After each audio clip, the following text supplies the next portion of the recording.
si Laura. Laura, siya naman si Florante, ang buktong anak ni Tukay Braseo. Wala kasi Florante. Pinagagalaman ng pakilala.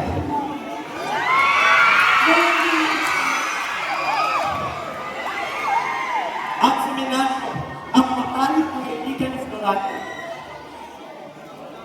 Tukay Braseo, kinakailangan natin mapaghandaan mabuti ang gagawing pakikipaglaban sa Corona.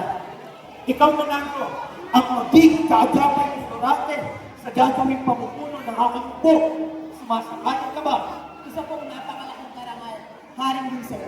Ang tiwalang ibinibigay niyo sa akin, tatanawin ko habang ako'y nabubuhay. Mahusay, mahusay. Kung gayon, sa lalong madaling panahon ay simula na pagsasalin sa pakikipaglaban. Ang aking anak ng Panginoon ay hindi niyan dasalangan sa pamumuno ng buhay na nangailangan na ibaling pagkasanay upang sa isa't iyan ang laban na